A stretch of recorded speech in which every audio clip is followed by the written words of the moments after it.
আসসালামু আলাইকুম সবাইকে। কেয়াস সিম্পল ওয়ার্ল্ডের আজকের পর্বে আমি আপনাদের ইফতারের জন্য ছোলা মাখার একটি সিম্পল রেসিপি শেয়ার করতে যাচ্ছি। রেগুলার যদি আমরা একভাবে ছোলা ভুনা করে খাই, সেটা না খেয়ে যদি মাঝে মাঝে এভাবে একটু ভিন্নভাবে ছোলাটা মেখে খাই, আমার কাছে মনে হয় খেতেও ভালো লাগবে এবং স্বাদেও বৈচিত্র্য আসবে।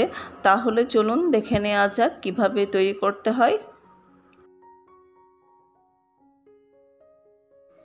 প্রথমে আমি একটি বোলের মধ্যে আগে থেকে রান্না করা কিছুটা ছোলা ভুনা নিয়েছি। ছোলা ভুনাটা করার সময় আমি কিছু আলু ম্যাশ করে দিয়েছিলাম। আর এখন আমি দিয়ে দিচ্ছি কিউব করে কেটে রাখা টমেটো। আমরা এক্ষেত্রে টমেটোর পরিবর্তে শসাও ইউজ করতে পারি।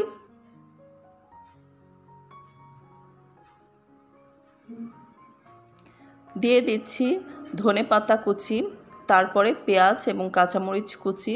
উপকরণগুলো আপনারা আপনাদের কোয়ান্টিটি অনুযায়ী দিয়ে দিবেন। এখন আমি দিয়ে দিলাম সরিষার তেল।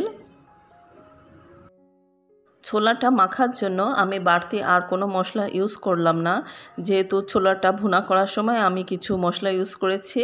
এখন যদি আমার কাছে মনে হয় যে আরও কিছু বাড়তি মশলা ইউজ করি, তাহলে মনে হবে যে ফ্লেভারটা একটু বেশি স্ট্রং হয়ে গেছে। আমার কাছে একটু কম মশলাযুক্ত খাবারই পছন্দ। আপনাদের যদি একটু মশলাযুক্ত খাবার পছন্দ হয়, তাহলে এক্ষেত্রে আপনারা চাট মশলাটাও ইউজ করতে পারেন।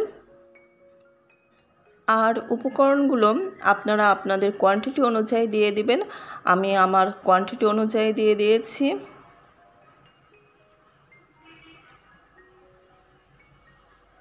মাখানো শেষ হয়ে গেছে। তো এই ছিল আমার আজকের রেসিপি। আমার পরবর্তী রেসিপি দেখার আমন্ত্রণ জানিয়ে আজ এখানেই বিদায় নিয়ে নিচ্ছি। আসসালামু আলাইকুম।